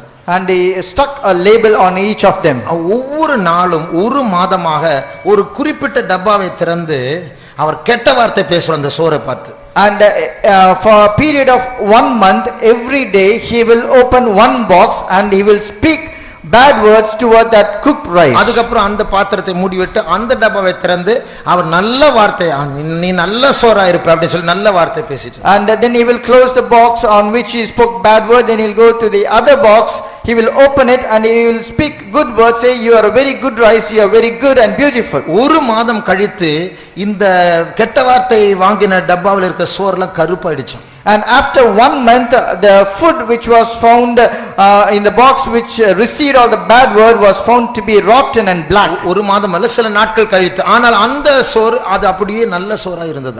Not for 1 month, after few days, but the rice which received all the good words, it was found to be good. இதே போல water crystals, அதாவது இந்த கட்டியான தண்ணீர், ice கட்டி இருக்கிறதே, அதை வைத்தும் அப்படியே ஆராய்ச்சி செய்தார். Likewise, they also experimented the same thing using water crystals. நீதிமொழிகள் 18ஆம் அதிகாரம் 21ஆம் வசனத்தை வாசிக்கும் போது, When we read Proverbs chapter 18 and verse 21, மரணமும் ஜீவனும் நாவின் அதிகாரத்தில் இருக்கும். நாவின் அதிகாரத்தில் மரணமும் இருக்கிறது, ஜீவனும் இருக்கிறது. both life and death is in the power of our tongue. ஒரு மனுஷனை கொல்லலாம் நாவை வைத்து, ஒரு மனுஷனை பிழைக்க வைக்கலாம் நாவை வைத்து. We can cause a man to live with our tongue as well as we can kill him with our tongue. இதனால் தான் நாம் மற்றவர்களை சபிக்க கூடாது. It is therefore we should never curse others. சபிக்கவும் ஆசீர்வதிக்கவும் கர்த்தர் நம்முடைய நாவில் அதிகாரத்தை வைத்திருக்கிறார். The Lord has given power in our tongue both to curse and bless a person. மற்றவர்களை சபிச்சு பழகினால் ஒரு நாள் அது திரும்பி அடிக்கும். If you are habitual cursing others again and again, then one day it will pay back. மரணமும் ஜீவனும் நாவின் அதிகாரத்தில் இருக்கிறது. The power of life and death is in tongue. அப்புறம் அதில் பிரியப்படுகிறவர்கள் அதன் கனியை புசிப்பார்கள். அதில் பிரியப்படுகிறவர்கள் அதன் கனியை புசிப்பார்கள். And they that love it shall eat the fruit thereof. அதாவது நாவில் மரணத்திற்கு ஏதுவான அதிகாரம் உண்டு. And in the tongue there is the power of death. அதில் நான் சபிச்சா நடக்கும் தெரியுமா? சில சொல்லுவாங்க, நான் அப்படி கை வச்சு ஜெபிச்சா நடந்துரும், ஜாக்கிரதை. Some will say, if I curse it will happen exactly. Do you know it? Even if I put my hand and pray, it will exactly happen. நடக்கலாம், ஆனால் அதன் கனியை அவர்களே புசிப்பார்கள். It will happen, that is true, but they will also eat the fruit thereof. அந்த ஜீவன் உண்டாக்க அதிகாரம் உண்டு நாவல். அப்படி மற்றவர்களுக்காய் பரிந்து பேசி அவர்களுக்கு ஜீவனை கொடுத்தால் அதன் கனியை புசிப்பார்கள். அந்த அர்த்தம் நமக்கு ஒரு நாள் ஜீவன் போகும், அன்றைக்கு இன்னொருடைய நாவின் மூலமா நமக்கு ஜீவன் உண்டாகும். At the same time, there is also power of life in our tongue.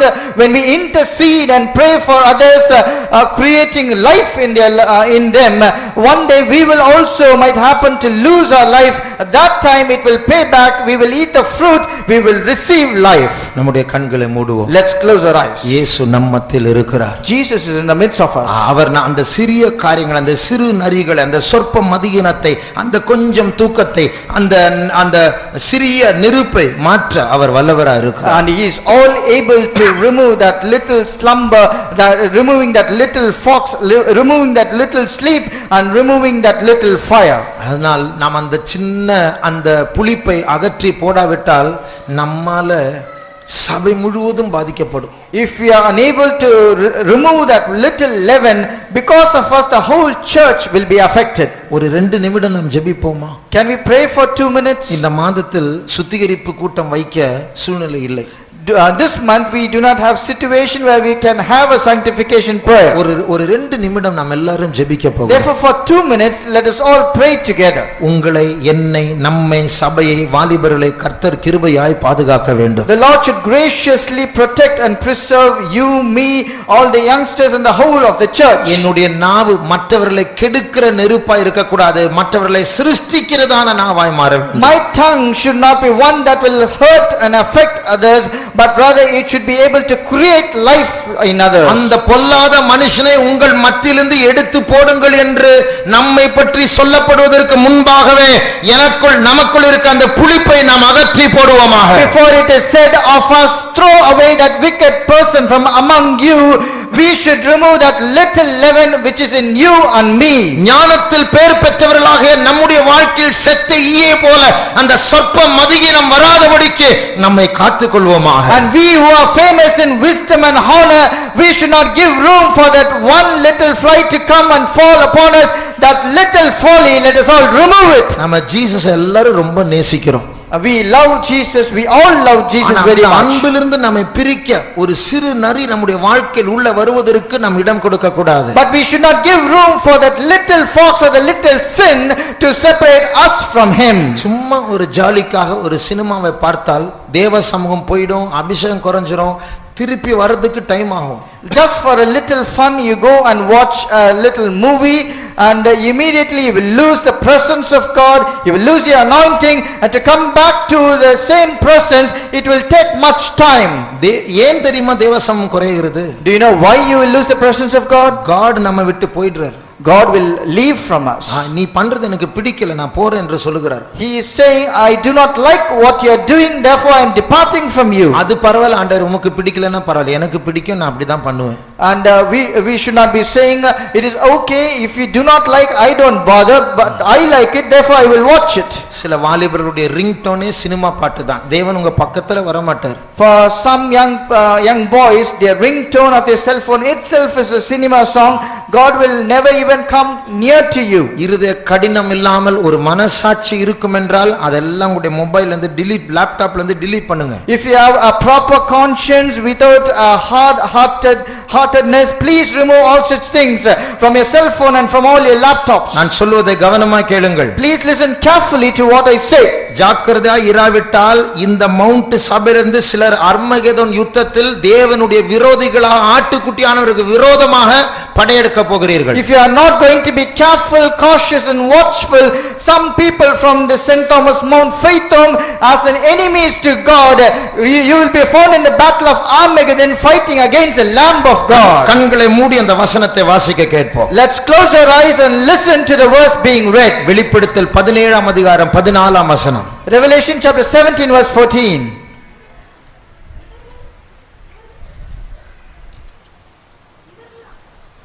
Mic. இவர்கள் ஆட்டுக்குட்டியானவருடனே யுத்தம் பண்ணுவார்கள். இவர்கள் ஆட்டுக்குட்டியானவருக்கு விரோதமாய் யுத்தம் பண்ணுவார்கள். They shall make war with the Lamb. பாருங்கள், அது யாரு? Who are they? நம்முடைய சபையிலிருந்தும் சிலர் விலகி போய் இயேசுவுக்கு விரோதமா கன் எடுக்க போறாங்க. Some of the people who are in our church, they will go astray and they will take their guns pointing against God. அதாவது துணிகரமான பாவம் இருக்கு. நாம் அதாவது பலவீனத்துல செய்யலாம். ஆனா இந்த சினிமா ரிங்டோன் எல்லாம் நம்ம மொபைல்ல வைக்கிறது, அது சினிமா உள்ள வைக்கிறது, ஆபாச படங்களை ஸ்டோர் பண்ணி வைக்கிறது, இதெல்லாம் துணிகரம். And there are some sins which we might do out of a weakness, but there are others which are very presumptuous, like having cinema songs as your ringtones, having pornographic movies on your cell phones and laptops. These are all presumptuous sin. அந்த தப்பான போட்டோஸுக்கு அந்த தப்பான படங்களுக்கு ஜீவன் இருக்கு. And all the wrong photos and all the videos, they have power. உங்களுக்கே தெரியாத தேவத்தினிடத்திலிருந்து உங்களை பிரிச்சு பிரிச்சு அது உங்களை யுத்தத்திற்கு கொண்டு போ. அர்மகதன் யுத்தத்துல தேவனுடைய எனிமி உள்ளதான அந்த சைடுல நிக்க போறீங்க. You will not be aware, but slowly but steadily it will take you away from the presence of God, and it will cause you to become enemies to stand against in the battle of Armageddon against God. வாலிபர்களே, உங்களுடைய பழக்கங்களை பற்றி ஜாக்கிரதையா இருங்கள். Youngsters, therefore be very careful concerning your habits. சில வாரங்களாக வாலிபர் கூட்டம் வைக்க முடியவில்லை. For some weeks we are unable to have this youth meeting. நீங்கள் பின்மாற்றத்துக்குள்ள போக கூடாது. You should not go into a backsliding. கர்த்தருக்குள் நீங்கள் பாதுகாக்கப்பட You வேண்டும். should be kept in the Lord. அந்த சொற்ப மதியினம், அந்த சின்ன தவறான காரியத்து நிமித்தம் உங்களுடைய ஆத்துமாவை கெட்டு போய் நித்தியம் நித்தியம் நித்திய காலமாக ஐயோ ஐயோ ஐயோ என்று புலம்ப போகிறீர்கள். தேவையா? Just for that little folly your soul will become corrupt, and for eternity you are going to fall into the hellfire and keep on shouting, oh unto me. Do you want to be in such a position? சிலர் அடி வாங்கி எலும்பு உடையிற வரைக்கும் புரிய மாட்டாங்க. பிரசங்கம் கேட்டெல்லாம் திருந்த மாட்டாங்க. ஆண்டவர் நல்லா அடிச்சு உதைச்சாதான் மூளையில ஏறும். For some people, they will not understand listening to all the messages and the sermons, but until the Lord will break their bones, hit them very hard, only then they will come back to their senses. அதற்கு முன்னாடியே திரும்பினால் கர்த்தருக்கு நல்லது, உங்களுக்கு நல்லது, எல்லாருக்கும் நல்லது. But if you repent even before that, it is good for the Lord, it is good for you, and it is good for all. நம்முடைய கண்களை மூடுவோமாக. Let's close our eyes. ஒரு 2 நிமிடம் நாம் கர்த்தரை நோக்கி கூப்பிட போகிறோம். For 2 minutes we are going to call upon our Lord. உங்களுக்காக ஜெபியுங்கள். Start praying for yourself. எங்களுக்காக ஜெபியுங்கள். Start praying for us. உங்கள் பிள்ளைகளுக்காக ஜெபியுங்கள். Start praying for your children. Sunday school பிள்ளைகளுக்காக ஜெபியுங்கள். Pray for the Sunday school children. கர்த்தர் நம்மை பரிசுத்தப்படுத்த வேண்டும். The Lord should sanctify us. Sunday school exam எழுதும்போது ஒரு complaint. And while they were writing the Sunday school exam, there is a complaint. Girls சைடுல தான் நிறைய பிரைஸ் வந்திருக்கு. பாய்ஸ் சைடுல பிரைஸ் ரொம்ப கம்மி. பாய்ஸ் நிறைய பேர் பேசிட்டு இருந்தீங்க, நிறைய பேர் சரியா மார்க் வாங்கல, பெர்ஃபார்மன்ஸே கம்மி. Much of the prizes are from the girls side, the boys side the prizes are very less. As well, when the exams were going on and the boys were talking with each other, they didn't conduct them properly. The performance is also poor. Invigilators சொன்னாங்க, boys எல்லாம் நிறைய பேர் பேசிட்டு இருந்தாங்க. And the invigilators, they said this as a complaint to us, that many in the boys side they were speaking with each other. இந்த discipline போயிடுச்சுன்னு சொன்னா அது ப்ளூ வேல் மாதிரி, அது ஆவிக்குரிய தற்கொலை. அது And if you lose your discipline, it is like the blue whale game, and it is a spiritual suicide. நீங்களே சிரிச்சு சிரிச்சு உங்களுடைய ஆத்மாவை குத்தி கொலை செய்றீங்க. You keep on laughing, but unknowingly you are pricking and damaging your own soul. கர்த்தருடைய ஆவி எவ்வளவு நாள் போராடுவார்? How long will the Spirit of God strive with you? அவர் போராடிட்டே இருக்க மாட்டார். அவருடைய பொறுமைக்கு ஒரு முடிவு உண்டு. He will not continuously strive with you, because there is an end to the limit for his patience. அவருடைய பலமான கரம் இறங்குவதற்கு முன்பாக நம் மனம் திரும்பினால் நமக்கு நல்லது. Before a strong hand comes heavily upon you, it is good for you to repent. நம்முடைய கண்களை மூடுவோமாக. Let's keep our eyes closed. மனம் திரும்புதலோடு கர்த்தரிடத்தில் நெருங்குவோமாக. With a repentance, let us come close to God. பிரியமானவர்களே,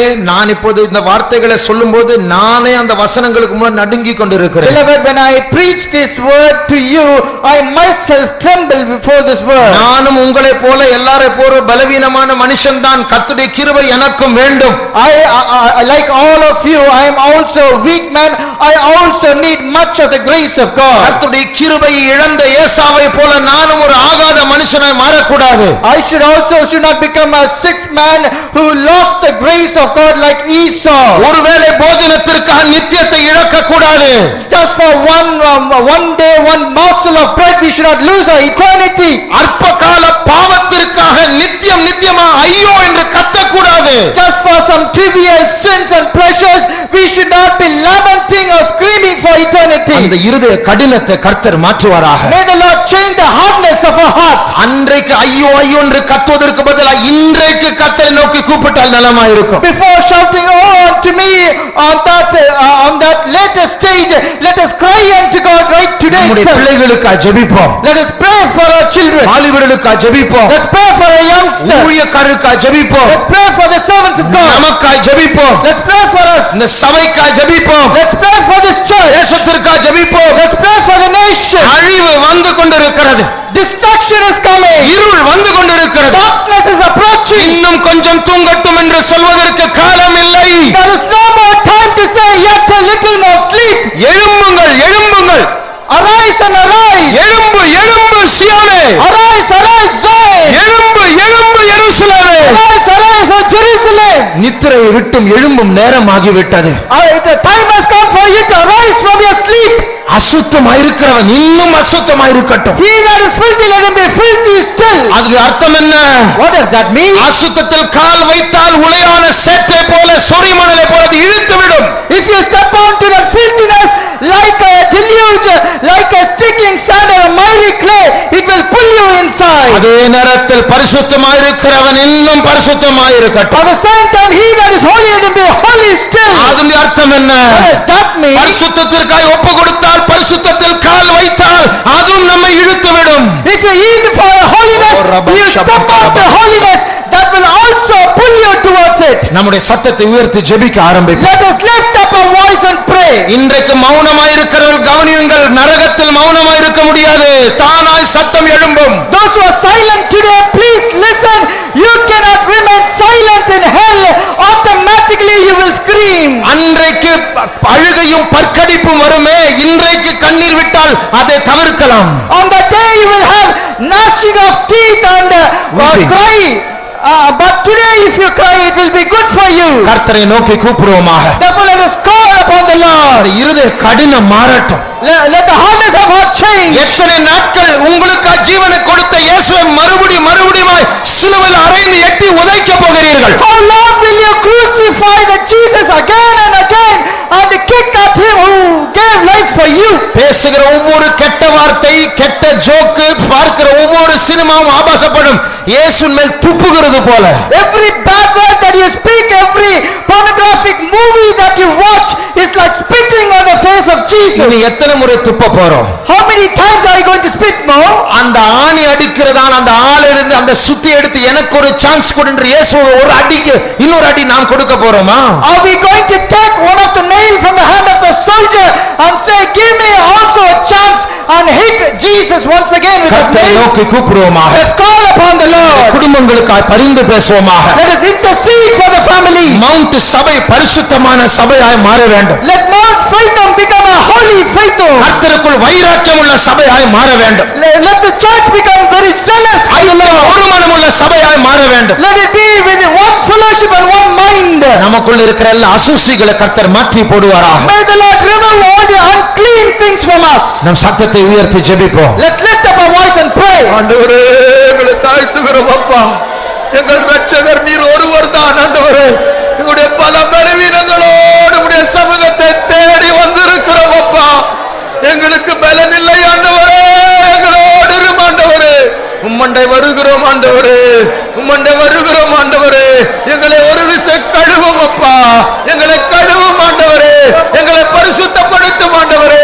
எங்களுக்குள் இருக்கிற எல்லா அசுத்தத்தை மாற்றும் ஆண்டவரே. அசுத்தம் செய்கிறவன் இன்னும் அசுத்தம் செய்ய வேண்டும் என்கிற செய்யட்டும் என்கிற அந்த வார்த்தை எங்களுக்குள் நிறைவேறக்கூடாது. பரிசுத்தமாய் இருக்கிறவன் இன்னும் பரிசுத்தம் ஆகட்டும் என்கிற அந்த வார்த்தை இந்த சபைக்கு ஆசீர்வாதமாய் மாறட்டும் ஆண்டவரே. எங்கள் மத்தியில் இருக்கிற எல்லா அநியாயங்கள் எங்களை விட்டு போகட்டும் ஆண்டவரே. உம்மை நோக்கி கூப்பிடுகிற பிள்ளைகளை நீர் பலப்படுத்த வேண்டும் அப்பா. தெய்வமே, நீர் எங்களை பலப்படுத்த வேண்டும். எங்களுடைய இரட்சகர் நீர்தான், எங்களுடைய இரட்சகர் நீர்தான், எங்களுடைய இரட்சகர் நீர்தான் அப்பா. ஸ்தோத்திரம் இயேசுவே. தெய்வமே, நீர் எங்களை பலப்படுத்த வேண்டும் ஆண்டவரே. என்னை நோக்கி கூப்பிடுகிறவர்களுக்கு ஆண்டவரே உத்தரவளிக்கிற தேவன் என்று நீர் சொன்னீரப்பா. நீர் புறம்பே தள்ளுவதில்லை என்று சொன்னீரப்பா. தாழ்த்தி உம்முடைய கரத்தில் வைக்கிறோம் இயேசுவே. ஸ்தோத்திரம். Thank you Jesus. இன்னும் ஒரு நிமிடம் ஜெபிக்க போகிறோம். We are going to pray for one more minute. இப்போது கேட்டோமே, நாவில் அதிகாரம் உண்டு. As we heard right now, there is power in our tongue. ஜெபிக்கிற ஜெபத்தில் அதிகாரம் உண்டு. There is power in the prayer which we offer. உங்களுடைய பிள்ளைகளை காப்பாற்ற உங்களுடைய நாவில் அதிகாரம் உண்டு. There is a power in your tongue in order to save your children. இந்த சபையை காப்பாற்ற உங்களுடைய நாவில் அதிகாரம் உண்டு. There is power in your tongue in order to save this church. இப்போது மௌனமாக இருக்க வேண்டிய நேரம் அல்ல. This is not the time to remain silent. கர்த்தரை நோக்கி பரிசுத்தத்திற்காய் கூப்பிட வேண்டிய நேரம். It is a time to call upon the Lord for holiness. கர்த்தர் பட்சத்தில் நிற்கிறவன் யார்? Who is on the side of the Lord? பரிசுத்தத்திற்காய் நிற்கிறவன் யார்? Who is standing for holiness? இயேசுவை நேசிக்க விரும்புகிறவர்கள் யார்? Who is ready to love Jesus? இன்னும் ஒரே ஒரு நிமிடம் கூப்பிடுவோமாக. Yet one more minute, let us call upon our Lord. இன்னும் கொஞ்சம் நேரத்தில் ஆவியானவர் நம்மத்தில் பலமாய் அசைவாட போகிறார். Yet a little while, the Spirit of God is going to move mightily upon us. நம்மத்தில் கிரியை செய்து கொண்டிருக்கிற சில பிசாசின் வல்லமைகள் நம்முடைய காலுக்கு ஆண்டவர் நசுக்க போகிறார். Some of the evil spirits which are operating in the midst of us, the Lord is going to crush them under our feet. ஜெபிக்கிறோமப்பா, கிருபை தாரும், தாழ்த்துகிறோம் ஆண்டவரே. இந்த பொல்லாத வல்லமைகளை ஜெயிக்கக்கூடிய அபிஷேகத்தை எங்களுக்கு தாரும் ஆண்டவரே. எங்களை சுத்திகரிப்பீரே, பரிசுத்தப்படுத்தும் தேவனே. Thank you Jesus. ஸ்தோத்திரம் இயேசுவே, ஸ்தோத்திரம் இயேசுவே. கிருபை தாரும் ஆண்டவரே. Thank you Jesus. Thank you Jesus. Thank you Lord. Uramam shabankaramania namankaramania today. Amen. Thank you Jesus. ஸ்தோத்திரம். நான் கர்த்தர் பட்சத்தில் நிற்கிறேன். I am on the side of the Lord. எனக்குள்ள சிறு நரிகளுக்கு விரோதமாக நான் எழும்புகிறேன். And I am rising against all those little foxes. எனக்குள்ள இருக்கிற புளித்த மாவை அகற்றி போட நான் என்னை ஒப்பு கொடுக்கிறேன். I am surrendering myself to remove that little leaven from me. என்னுடைய நாவில் கர்த்தருடைய நெருப்பு இறங்கும்படியாக, நான் பேசுகிற வார்த்தையில் பக்தி விருத்தி உண்டாகும்படியாக என்னுடைய நாவையும் பலிபீடத்தில் வைக்கிறேன். I yield and surrender my tongue in the altar, that the fire of the Lord might descend upon it and speak words that will edify others. என்னுடைய ஞானத்தில் ஒரு செத்த ஈ விழாதபடிக்கு என் ஜீவியத்தை காத்துக்கொள்ள என்னுடைய ஆத்துமாவை கர்த்தருடைய கரத்தில் ஒப்பு கொடுக்கிறேன். That a dead fly should not fall upon my wisdom, I surrender my soul in the protective hands of the Lord. இதையெல்லாம் சொல்லுகிறவர்கள் கரங்களை உயர்த்துவோமா? And those who say all these things as confession, please put up your hands. நமக்குள்ள ஏகப்பட்ட குப்பை இருக்கலாம். There might be much filth in us, ஆனால் கர்த்தர் நம்முடைய இருதயத்தின் ஆசையை காண்கிறார். but the Lord is looking at the desires of our heart. அந்த குப்பையின் மத்தியில் உயர்த்தின கரத்தை கர்த்தர் காண்கிறார். And among all the filth, the Lord is watching that lifted up hand. நம்மை பலப்படுத்தும்படியாக கிறிஸ்து நம் மத்தியில் இருக்கிறார். In order to strengthen us, Lord Jesus is in the midst of us. நான் கண்களை மூடி விசுவாசத்தின் கண்களை திறந்து ஒரு காட்சியை காண்கிறேன். I am closing my eyes with the eyes of my faith. I am watching a scenery here. அநேக சிறு நரிகள் நம்முடைய சபையை விட்டு ஓடிக்கொண்டிருக்கிறது. Many little foxes are fleeing away from our church. நம்மையும் நம்முடைய இயேசுவை பிரிக்கிற வல்லமைகள் நம்மத்தில் ஓடிக்கொண்டிருக்கிறது. All the evil powers which are separating us and Jesus are fleeing away from us. நம்மை விட்டு போன இயேசு மறுபடியும் நம்மத்தில் வந்து கொண்டிருக்கிறார். Jesus who has departed from us is once again coming back to us. ஓரமாவு ஷமங்கரமானியாத்துடா, சங்கரமானியாத்துரமாவு சமானியாத்துடா.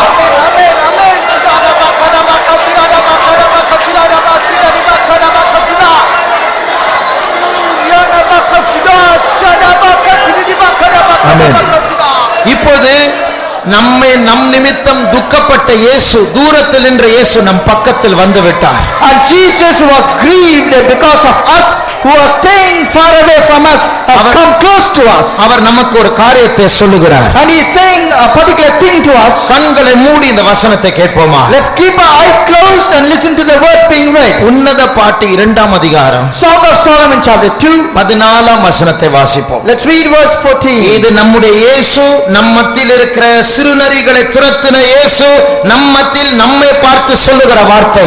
And this is the word which is spoken by Jesus, who is in the midst of us, who has chased in all the little foxes from us. He is speaking to அந்த us. வார்த்தையை கேட்ட பிறகு அவரை அணைத்துக் கொள்வோமாக. And after listening to this verse, let us embrace him. இனிமேல் அவரையும் நம்மை பிரிக்க தடையில்லை. Henceforth there is no hindrance to separate us with N him. மணவாளியே, நீ எழுந்து வா, நீ எனக்கு சொந்தமானவள். My bride, arise and come away, because you belong கண்மலையின் வெடிப்புகளிலும் சிகரங்களின் மறைவிடங்களிலும் தங்குகிற என் புறாவே, உன் முகரூபத்தை எனக்கு காண்பி, உன் சத்தத்தை நான் கேட்கட்டும். உன் சத்தம் இன்பமும் உன் முகரூபம் அழகுமாயிருக்கிறது என்றார். ஷபராயா சகராபா திரமா ஷதுராபா சதுரா திரமா ஷமாகா துரமா கரா துராயரபா. என் ஆத்துமாவில் நான் என் இயேசுவை அணைத்துக் கொண்டிருக்கிறேன். My soul, I have embraced my Jesus. என் இயேசு என்னை அணைத்துக் கொண்டிருக்கிறார், அதை நான் உணர்கிறேன். My Jesus is embracing me, I can feel it. என் நேசர் என்னுடையவர். My beloved belongs to me. நான் என் நேசர் உடையவர். And I am his. என்னோடு கூட இதை உணர்கிறவர்கள் எத்தனை பேர்? And how many of you are coming along with me? அந்த சிறு நரிகள் எங்கே? And where are those little foxes? மரணமே கூறெங்கே? And that's where is the sting. தேவன் நம் பட்சத்தில் இருக்கிறார். Because God is on our side. நேசர் நம் நடுவில் இருக்கிறார். Our beloved is in the midst of us. உன் வார்த்தை, உன் குரல் அழகா இருக்கிறது, உன் முகரூபம் அழகா இருக்கிறது என்று அவர் சொல்லுகிறார். He is saying, sweet is your voice and your countenance is comely. சப்துதா மாக்கராயா சிபானா மாக்கரா Khuda திரமா ஷபகரமானியா துரே. Thank you, Jesus. Thank you, Jesus. Thank you, Jesus. Thank you, Lord. Praise you, Jesus. Thank you, Jesus. கிறிஸ்து என் ஜீவன், மரணமாதாயம், ஜெயம் தரும் தேவனே, என்றென்றும் ஸ்தோத்திரம். கிறிஸ்து என் ஜீவன், மரணமாதாயம். ஓடிப்போ சிறு நரிகளே, கிறிஸ்து என் ஜீவனாயிருக்கிறார். முகம் பாடும் நாடு ஆயன இன்பமே, மகா பேரின்பமே, மணவாள நேரம். முகம் பாடும் நாடு ஆயன இன்பமே, மகா பேரின்பமே. தேவனே உம்மை நம்பினோம் பாடுகிறே. தேவனே உம்மை நம்பினோம் பாடுகிறே. உம்மாடியோ ஆராய்ந்து முடியாதவை, உம்மாட்டுகள் ஜீவனும் பலனானவை. உம்மாடியோ ஆராய்ந்து முடியாதவை, உம்மாட்டுகள் ஜீவனும் பலனானவை. தேவனே உம்மை நம்பினோம் பாடவில்லை. தேவனே உம்மை நம்பினோம் பாடவில்லை. கிறிஸ்துவ ஜீவன், மரணமாதாயம், ஜெயத்தரும் தேவனே, என்றென்றும் ஸ்தோத்திரம். கிறிஸ்துவின் ஜீவன், மரணமாதாயம், ஜெயத்தரும் தேவனே, என்றென்றும் ஸ்தோத்திரம். மரணமாதாயம், முகத்தாலும் ஆயனை இன்பமே, மகப்பேரின்பமே. மரணமாதாயம், முகத்தாலும் ஆயனை இன்பமே, மகப்பேரின்பமே. மரணமாதாயம், முகத்தாலும் ஆயனை இன்பமே, மகப்பேரின்பமே. மரணமாதாயம், முகத்தாலும் ஆயனை இன்பமே, மகப்பேரின்பமே. Thank you, Jesus.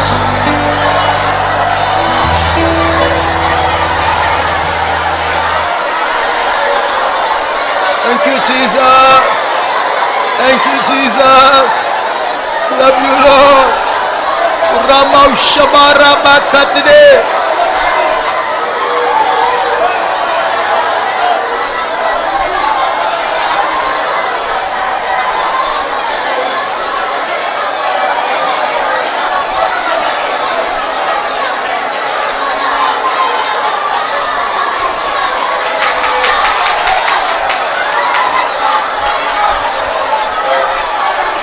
இப்பொழுது இயேசு சொன்னாரே, As Jesus said right now, என் புறாவே, my dog, சிகரங்களின் வெடிப்புகளில் யாரும் பார்க்க முடியாத இடத்தில் நான் மட்டும் உன்னை பார்க்கும்படியா தங்குகிற என் புறாவே. my dove who waits or abides in the cleft of the rock where no one can see you except for me. உன் சத்தத்தை நான் கேட்கட்டும். Let me hear your voice. நாம் எல்லாரும் சேர்ந்து இயேசுவே நான் உம்மை நேசிக்கிறேன் என்று சொல்லுவோம். Let us all together say, Jesus, I love you. Jesus, I love you என்று நாம் எல்லாரும் சொல்லுவோம். Let us all together say, Jesus, I love you. நாம் எல்லாரும் தான் இயேசுவின் மனவாட்டியா இருக்கிறோம். Because we all together, we are the bride of Christ. ஜீசஸை சந்தோஷப்படுத்துவோமாக. Let us make glad our Jesus. ஜீசஸை சந்தோஷப்படுத்தி ஜீசஸ் ஐ லவ் யூ என்று சத்தத்தை உயர்த்தி சொல்லுவோமா? Making Jesus happy, lifting up a voice, let us say, Jesus, I love you. இயேசுவே I love you Jesus. I love you Jesus. I love you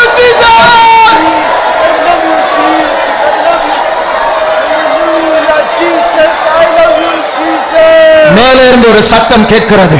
And from the clouds I can hear a voice. வானாதி வானங்களிலும் ஒரு சத்தம் கேட்கிறது. And from the heavenlies there is a நான் voice. உன்னை நேசிக்கிறேன். I also love you. நான் சீக்கிரமா உன்னை சேர்த்துக்கொள்ள வரப்போகிறேன். And very soon I am coming to gather you. நீ எனக்கு மட்டும்தான் சொந்தம். You belong to me உன்னை alone. பற்றி நான் வைராக்கியம் கொண்டிருக்கிறேன். And concerning you I have a great jealousy. உன்னை பற்றி என்னுடைய திட்டத்தை நிறைவேற்றும் வரைக்கும் நான் மௌனமாய் இருப்பதில்லை என்று கர்த்தர் சொல்லுகிறார். Until the time I fulfill all that I have promised you according to my will, I shall not rest, say the Lord. ஷமா கரமானியா துடம் கரமானியா ஷமா.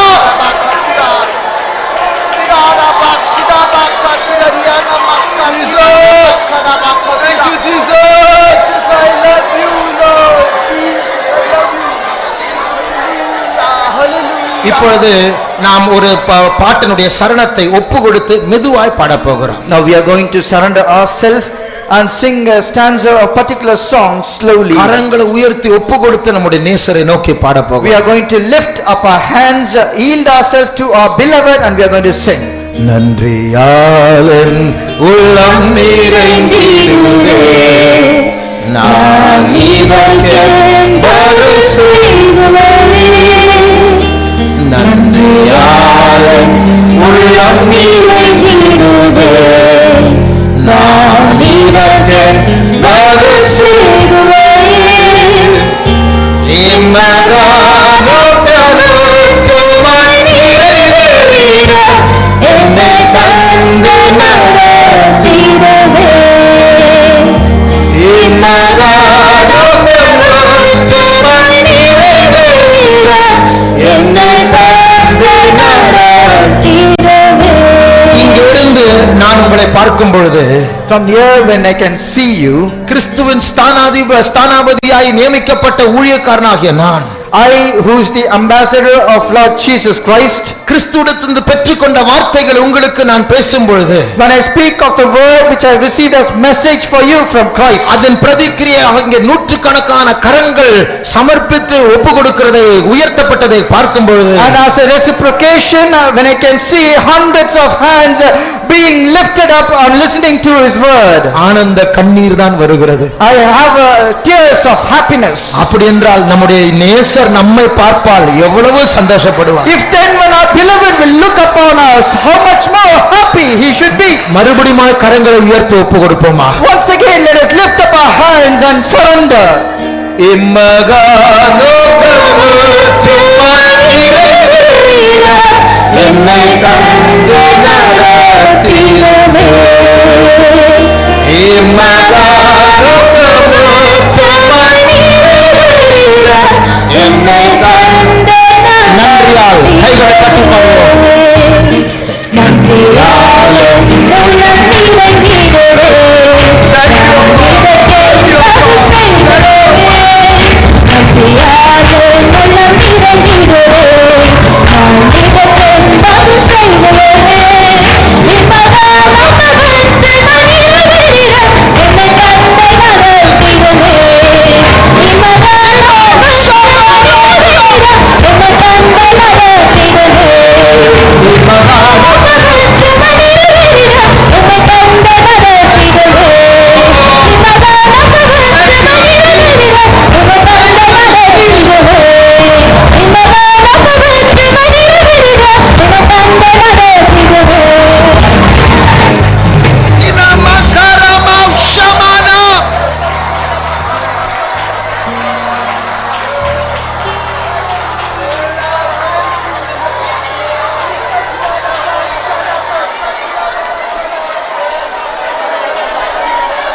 உன் ஆத்துமாவை காத்துக்கொள். Preserve your soul. உன் ஆத்துமாவை கரைபடாமல் காத்துக்கொள். Preserve your soul from not இதோ having. நான் சீக்கிரமாய் வருகிறேன். Behold, I come quickly. இதோ நான் சீக்கிரமாய் வருகிறேன். Behold, I come quickly. நிச்சயமாகவே சீக்கிரமாய் வருகிறேன் என்று கர்த்தர் சொல்கிறார். Truly, I come quickly, saith the Lord.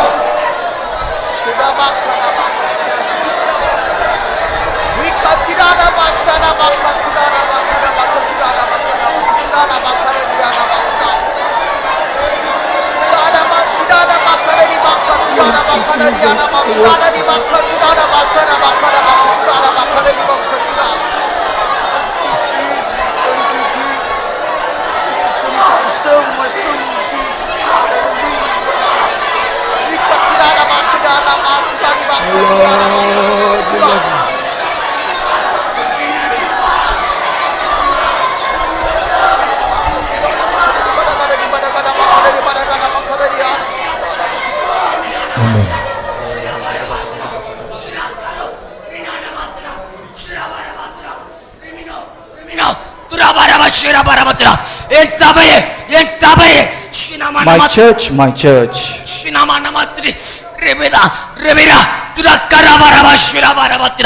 இவ்வளவு நாட்களா உன்னாவை நரகத்தின் அக்கினியை கட்டுப்படுத்தி உள்ளது. Until now your tongue is being controlled by the fire from hell.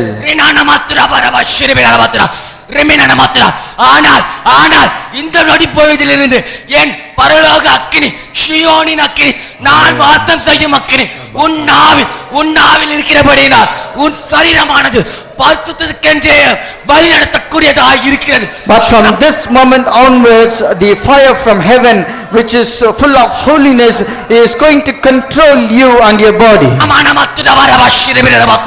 உன் நாவின் அக்கினியை, அந்த பரலோகத்தின் நாவின் அக்கினியை நீ காத்துக்கொள். நான் பரிசுத்தராய் இருக்கிறது போல நீயும் பரிசுத்தராய் இரு. Preserve that fire which has come down from heaven upon your tongue and on your body. Be holy as I am also holy. இதோ நான் சீக்கிரமாய் வருகிறேன். உன் பரிசுத்தத்தால் நான் உன்னை எடுத்துக்கொள் என்று கர்த்தர் சொல்லுகிறார். Behold, I come quickly, and by the condition of your holiness I am going to gather you unto me, saith the Lord.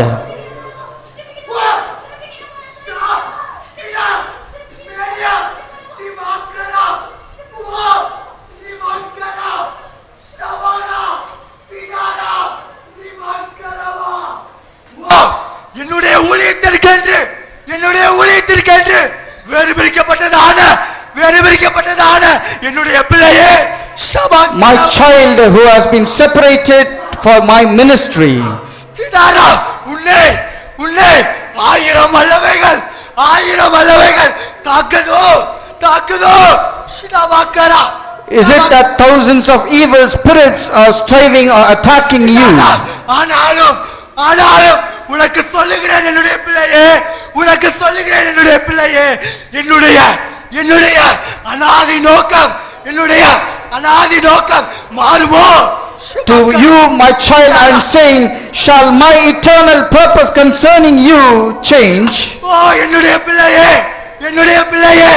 நான் உள்ளே அந்த ஸ்தானத்திற்கு கொண்டு வந்து உன்னை நான் நிறுத்துவேன் என்று கர்த்தர் சொல்லுகிறார். And the Lord says that I will come to you and I will cause you to stand in the place where I want you to be.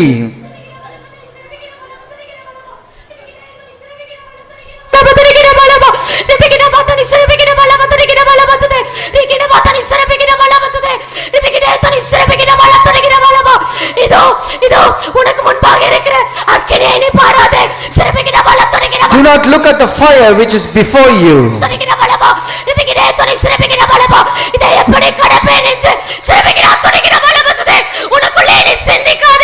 Do not think of how I will cross over this fire.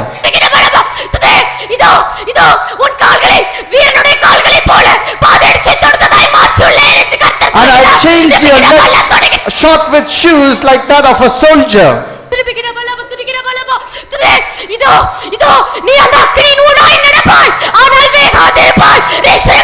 You shall walk through the fire, but you will not be burned. நான் உன்னோடு இருப்பேன் என்று கர்த்தர் சொல்கிறார். I will be with you, saith the Lord.